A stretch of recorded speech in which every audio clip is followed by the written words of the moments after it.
ಸಂಪ್ರದಾಯಕ್ಕೆ ನಮ್ಮ ಒಂದು ಭಾವನೆಗೆ ಧಕ್ಕೆ ತರುವಂಥ ಈ ವಿಷಯಗಳು ನಡೀತಿರೋದು ನೋಡಿದ್ರೆ ಈ ನಮ್ಮ ಎಲ್ಲಿ ಹೋಗ್ತಾ ಇದ್ದೀವಿ ಅನ್ನುವಂಥ ಪ್ರಶ್ನೆ ನಮ್ಮಲ್ಲಿ ಉದ್ಭವ ಆಗುತ್ತೆ. ಯಾಕೆಂತಂದರೆ ಇಂಥ ಕಿಡಿಗೇಡಿಗಳಿಗೆ ಎಲ್ಲೋ ಒಂದು ರೀತಿ ರಕ್ಷಣೆ ಸಿಗ್ತಾ ಇದೆ. ಅದರಿಂದನೇ ಅವರು ಈ ರೀತಿಯ ಒಂದು ಕಲ್ತುರಾಟ ಮಾಡಲಿ, ಅವಮಾನ ಮಾಡೋದಾಗಲಿ, ಅವ್ರಿಗೆ ಇಂಥ ಧೈರ್ಯ ಬರೋದಕ್ಕೆ ಕಾರಣ ಏನು ಅನ್ನೋದು ನಾವು ಪ್ರಶ್ನಿಸಬೇಕಾಗತ್ತೆ. ಅವ್ರಿಗೆ ರಕ್ಷಣೆ ಕೊಡುವಂಥ ಕೆಲಸ ನಡೀತಾ ಇದೆ. ಯಾರು ಕೊಡಬೇಕು ರಕ್ಷಣೆ ಅಥವಾ ಶಿಕ್ಷೆ ಕೊಡೋದು? ಯಾರು? ಸರ್ಕಾರ ಅಲ್ವಾ?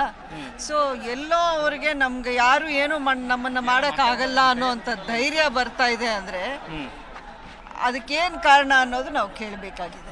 ಕಿಡಿಗೇಡಿಗಳು ಇದು ಬೇಕು ಅಂತಲೇ ಮಾಡೋದು, ಈ ಒಂದು ವಾತಾವರಣ ಸೃಷ್ಟಿಸಬೇಕು ಅಂತಲೇ ಅವ್ರು ಇಂಥ ಕೆಲಸಗಳು ಮಾಡೋದು.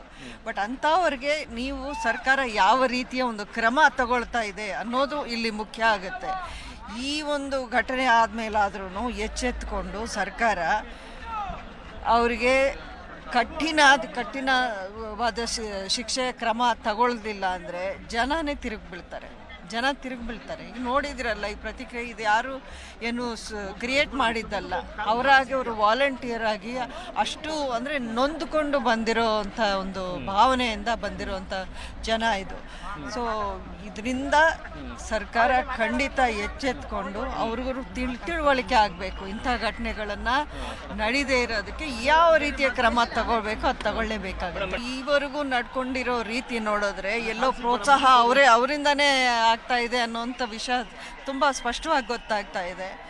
ಅದನ್ನು ಈ ಒಂದು ಮನಸ್ಥಿತಿಯನ್ನು ಅವರು ಬದಲಾವಣೆ ಮಾಡಿಕೊಂಡು ತಕ್ಕ ಶಿಕ್ಷೆಯನ್ನು ಕೊಡುವಂಥ ಕೆಲಸ ಮಾಡಿಸ್ಬೇಕು.